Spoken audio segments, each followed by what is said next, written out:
Well, hello everyone. As I've promised, I'm going to continue my little series here. Last week we looked at Spielberg. The week before we looked at rock versus hip hop. The week before that we looked at jazz. Today I'm going to be talking about Princess Leia, and most importantly, the biggest lies that you've been told about her. What is the biggest lie told about Princess Leia?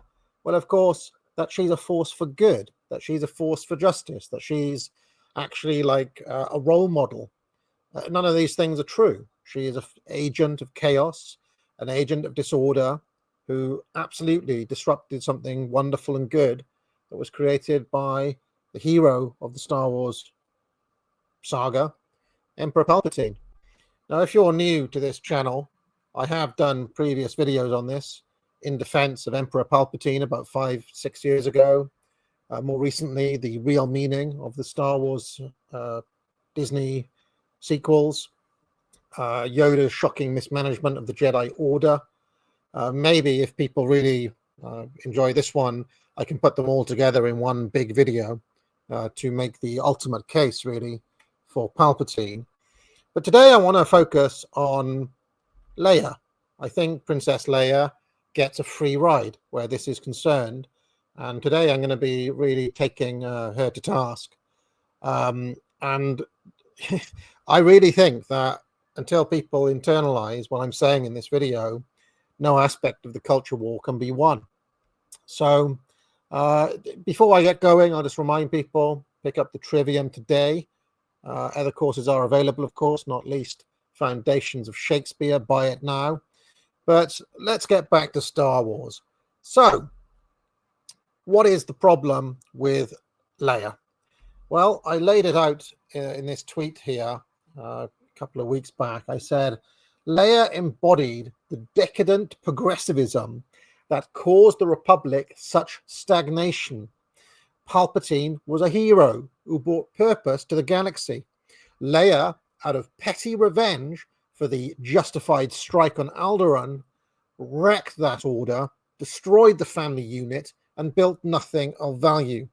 Let's not forget, okay, that the reason that the Empire came about in the first place was because the old Republic, the Republic that we see in the prequel films, was decadent, it was bureaucratic, it was creaking, it was sterile, it had no sense of higher purpose or heroism, it was corrupt, they'd indulged in too much credit money, the Jedi had lost touch with their spiritual higher purpose and the great work.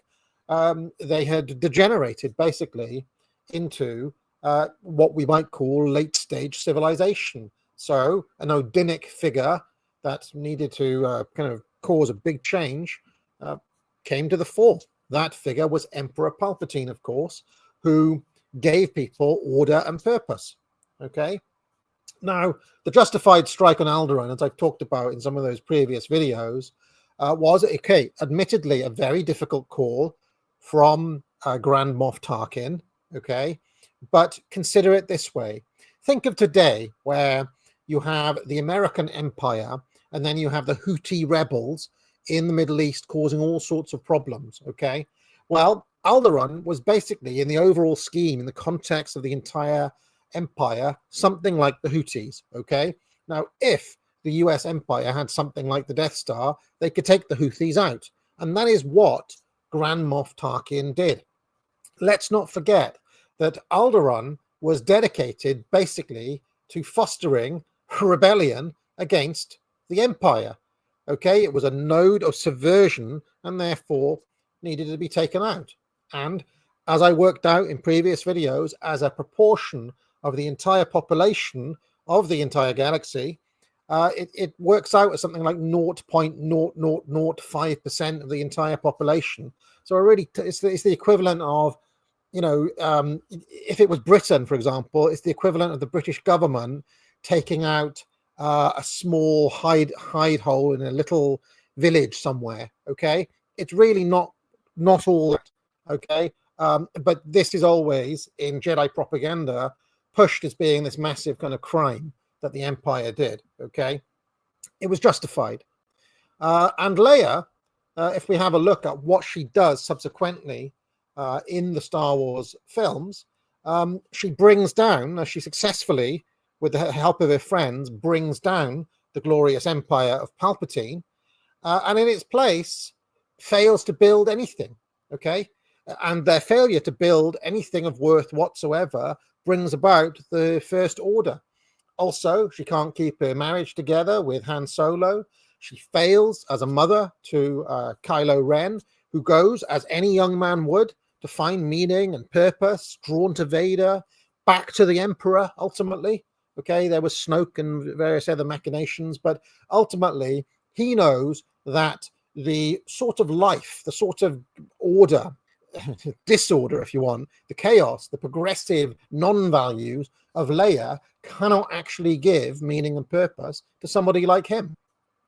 If we have a look at the difference of being, for example, an ace fighter, okay? Imagine you're living under the Empire, under Palpatine and Vader, okay? On the one hand, you get order, you get structure, you get clear purpose, you get a chance for heroism, you get advancement, you have sacrifice. On the other hand, okay, as we see in the sequel films, under the auspices of Leia, who is the top of the command chain there, you get your balls crushed by a suffocating gynocracy. Okay, I mean, look at what happens to Poe in the sequel movies. He doesn't have a chance to become that true hero because it's crushed from under him.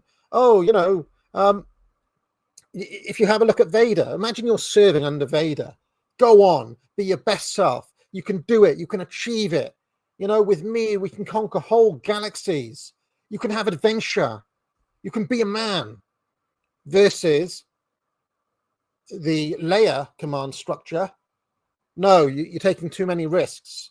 You're not complying with health and safety protocols.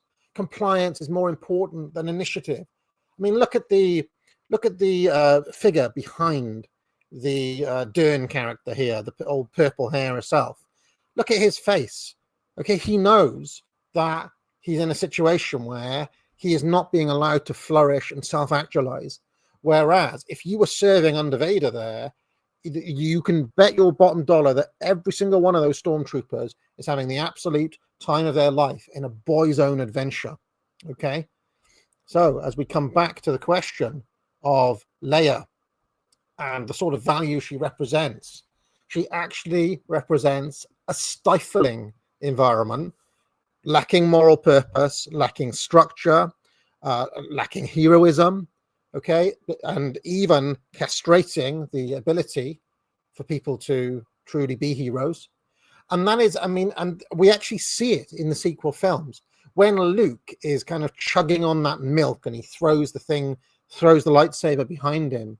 That is the actual consequence of the values of the Jedis and of the rebels. Okay, it's weak. It cannot sustain itself against the the frankly superior values of Palpatine.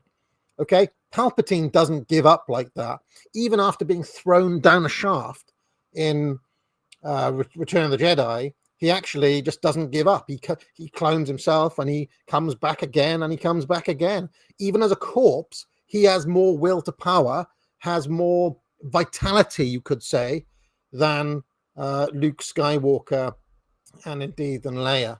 So yes, it's very important that you come to understand the how can I put this?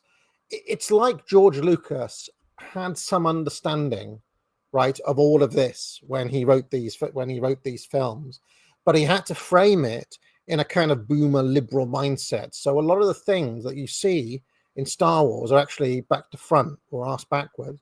But if you have a look at the entire saga in the cold light of day, it's obvious that Palpatine and the order that he brings are actually much better than the rebels.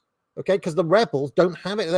They're like a bunch of hippies, basically taking a.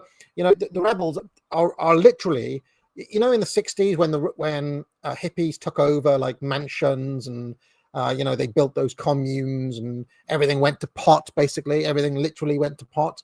That is the rebels, okay? They can only destroy. Palpatine builds, rebels destroy. Palpatine brings order, rebels bring disorder. Palpatine is justice, and Leia is chaos. All right. Pick up a course at the Academic Agency, everyone, and I'll see you next time. If you like this video, be sure to like and subscribe. You can join the channel for thousands of hours of past shows in the archive and hundreds of videos. If you have any questions, you can leave a super chat or a super thanks, and I'll be sure to pick it up during my weekly office hours, which run every Tuesday afternoon. I also provide courses at the Academic Agency, which I encourage people to buy. Thousands of students now have taken the Trivium to improve their skills in writing, logic, and rhetoric. Just 3 of many courses available. Buy it now. But most importantly of all, friends, get out.